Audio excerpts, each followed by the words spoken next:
Hey everyone, it's me. It's been a while.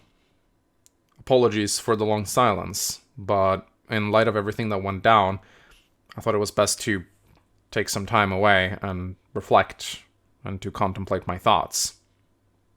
Now, I imagine a lot of you are probably surprised to see me again. I left a little while back with only a community post on my channel page, but after thinking it over, it doesn't feel right to just leave the channel in the dusts without any videos, without any updates. So in this video, I'm going to be talking about everything that went down. I'm going to give my thoughts on it, and I'm just going to be as honest as I possibly can be. Towards the end of the video, I will also tell you guys what I plan to do moving forward. So first off, I just want to tell you guys how I've been in the past month and what I've been doing. And I'm not going to lie, the past month has been pretty rough. I've been through a lot of emotions. Lots of stress, anxiety, depression, bad thoughts, the whole deal. It's been pretty hard. I went to therapy. I've gone several times, and it's been very helpful, and I definitely intend to keep going. To those of you who sent me supportive messages during this time, I know I wasn't able to reply to them, but I did read a lot of them, and you have no idea how much they helped me. When I was at my lowest point and everything seemed to suck and I had absolutely no willpower to move forward, those supportive words really helped me pick myself up. And I'm really grateful for that. Thank you. Now, before I continue, I want to start off this video with an apology to the people I've hurt and to the Fire Emblem community at large. I know that may surprise some of my viewers. I've seen the discussions taking place in my comment section. Lots of people debating whether or not I am guilty or innocent. Some people claim I was unjustly framed. I've even seen some people say Mangs did nothing wrong. Look, I did plenty of things wrong over the years. And in the end, it caught up with me. I have not always lived up to the standards expected of a big-time content creator. But for what it's worth, I've loved this community and the people in it. Every day I have been able to do this as my full-time job. I've been able to play Fire Emblem for you all, and it has been one of the greatest gifts I've ever gotten. Every day I've endeavored to entertain you all, and it's been an absolute blessing. I've enjoyed every second of it, and I've been so grateful that I have been allowed to do this for so long. But in the end, my recklessness caught up with me, and as a result, I've likely disappointed or hurt many of you. All I can offer now are my words. I'm sorry. For those of you not in the loop, on July the 8th, I was accused of sexual assaults by fellow YouTuber and former friend Gusaphone from a time we shared a bed together in Canada at the Anime North convention. Shortly after her accusation, some other girls came out as well, posting private logs from my pasts, showing flirting, sexting, and other inappropriate messages. This snowballed into people dragging up old statements and offensive jokes I've made over the years, and every dumb thing I've ever said, or every bad thing I've ever done, was dragged out into the public. I know a lot of people joke about cancel culture. I know I do, frequently. But when it actually happens, it's not something to be taken lightly. I have never before been suicidal. But on the night that this happened, I tried to take my own life. Had it not been for two good friends intervening, Pansegraf, who came up here to spend a lot of time with me, and Jake, who kept in touch via phone, I would not be here today. They saved my life. I'm not saying this to make you guys feel uncomfortable, but I really want to emphasize how hard something like this can hit you. It doesn't just affect you. It affects everyone you know. Your friends, your families, your loved ones, your colleagues. Everyone is dragged into it. Being publicly accused online, having people portray you as a horrible monster, And having your private self shown to the entire world is horrifying. I have no other words to describe it. I wouldn't wish something like this on my worst enemy.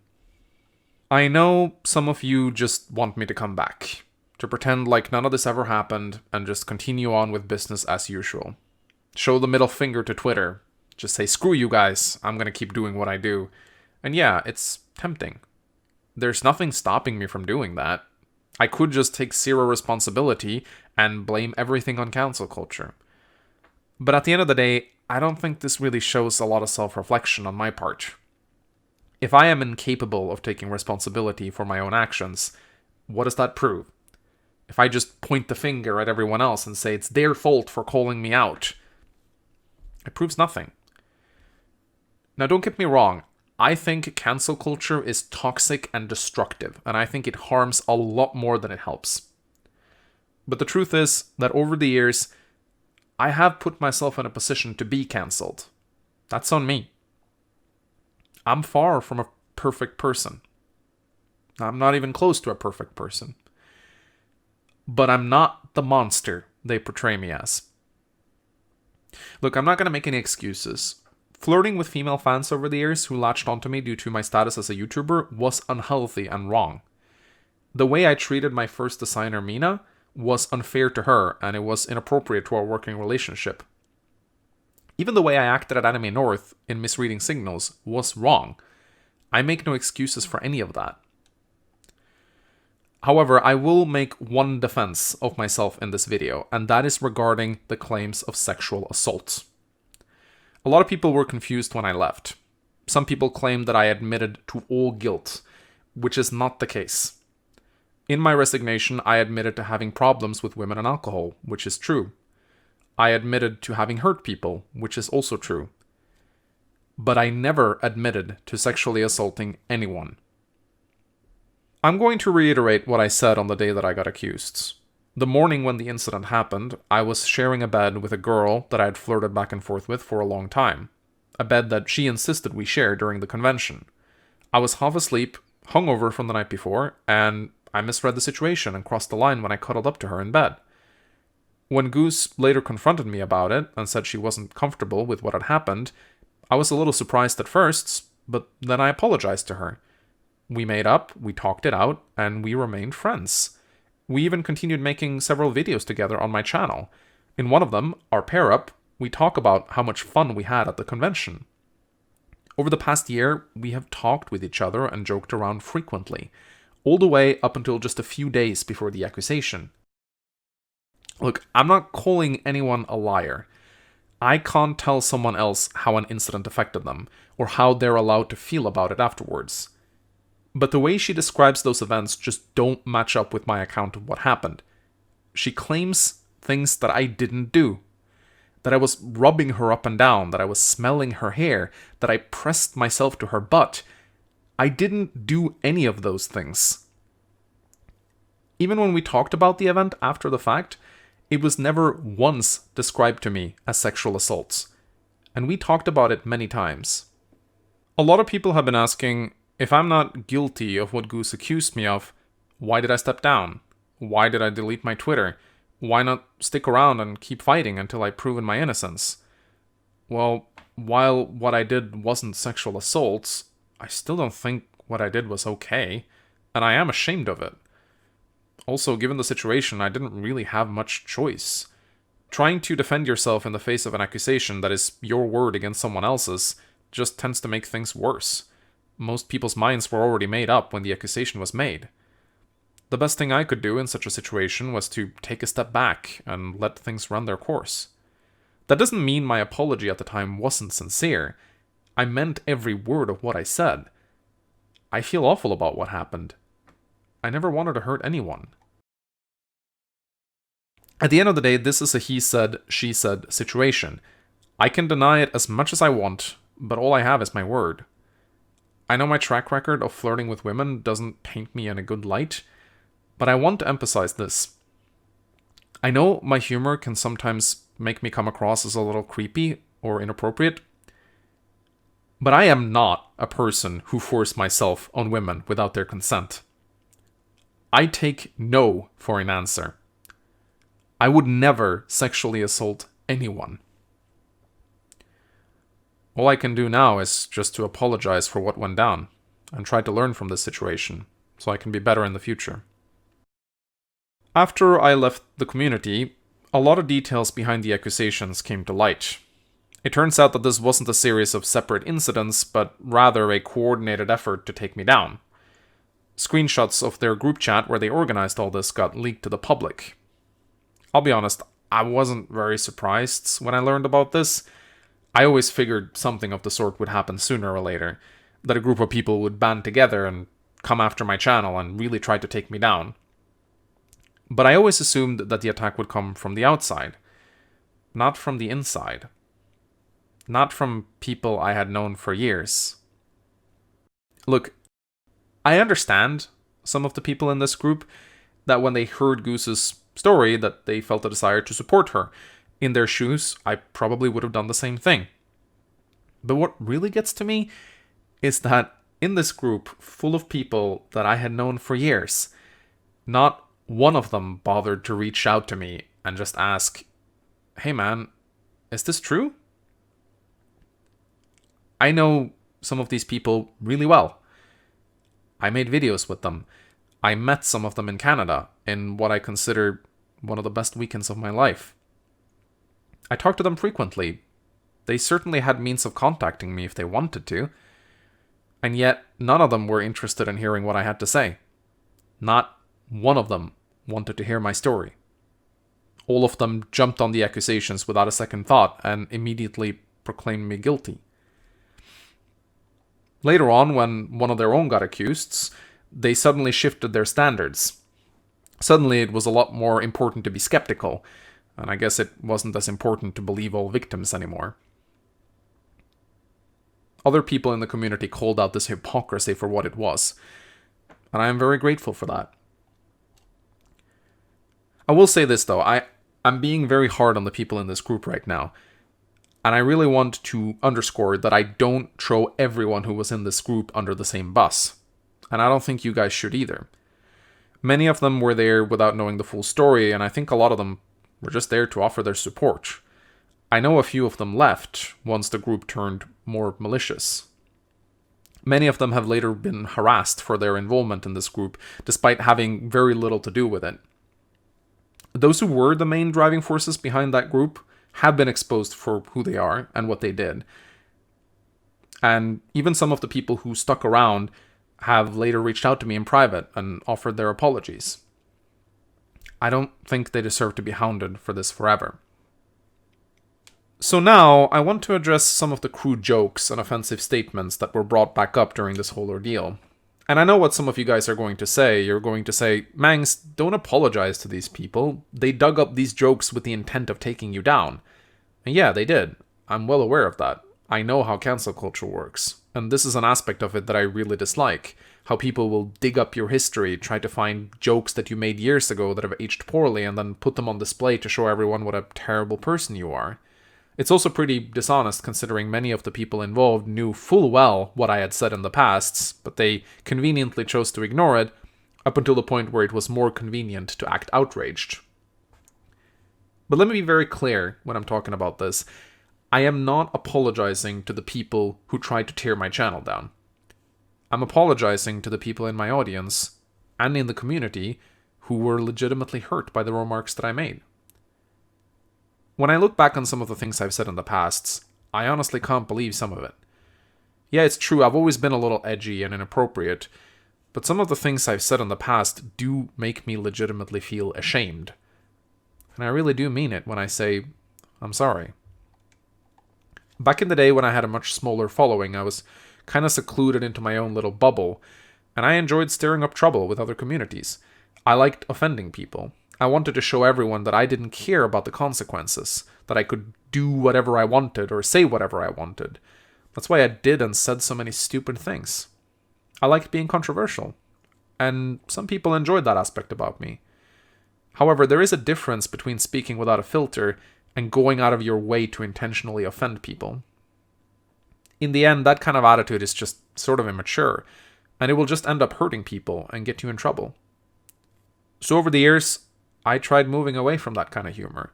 Not completely, I still enjoyed the odd inappropriate joke, but I did try to keep it in moderation. Because I realized that intentionally making people upset wasn't what I wanted to achieve with my channel. Rather, I wanted my videos to be a source of escape and reprieve for all sorts of people. I cannot go back in time and take back what I said, or remove my offensive statements. But for what it's worth, I wouldn't make those jokes or statements today. Because despite what people may think about me, over the years I have grown a little more considerate towards other people's feelings. Before I get to the end of this video, I want to share something with you all. Something that has completely changed my perspective on what I do here on YouTube. Back in my early days, I used to think that the only thing my videos could offer people was a laugh and maybe some background noise when they were bored. I didn't consider what I do very meaningful. But these past few years, I've been getting a lot of messages from my viewers. People showing their appreciation for my videos. People saying that my content helped them get through some really difficult periods of their lives. I've gotten messages from a teenager in the hospital who wrote to me saying he was watching my videos while undergoing chemotherapy, and that they were the only thing he had the energy to watch, and the only thing he was looking forward to in the day. A girl from Germany messaged me saying she used to watch my Let's Plays together with her boyfriend, and after he passed away, she would go back and rewatch those same Let's Plays to help her find closure. I've gotten messages from people saying that they were depressed or even suicidal, and that my videos helped them cope with that. One person in my community told me that if I had not uploaded a video on the day he planned to end his life, he would not be alive today. Messages like these completely changed how I value what I do and the work that I put out. I realized that what I do actually matters, that it has meaning to someone out there, and that really opened my eyes. Maybe to someone from the outside looking in, who only remembers me from my early days on YouTube and never watched my content again, the change in my attitude over the years hasn't been very noticeable. It's easy to think I am the same guy now that I was back in 2016. But for those of you who have followed me since the beginning, and especially those of you who have been present in my communities since its early days, I'd like to think the change was very noticeable. When I look back on the person I used to be many years ago, I'm not proud of who I was. But over the years, your kind comments and encouraging messages have made me want to become a better person. I really mean that. So now, I suppose a lot of you guys are wondering, what happens next? Where do I go from here? Do I just vanish from the face of YouTube and never make another video again? I suppose that would satisfy some people.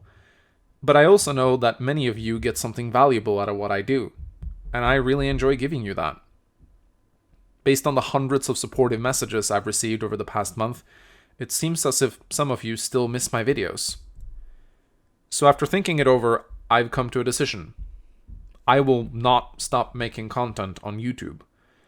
I will keep working on myself as a person.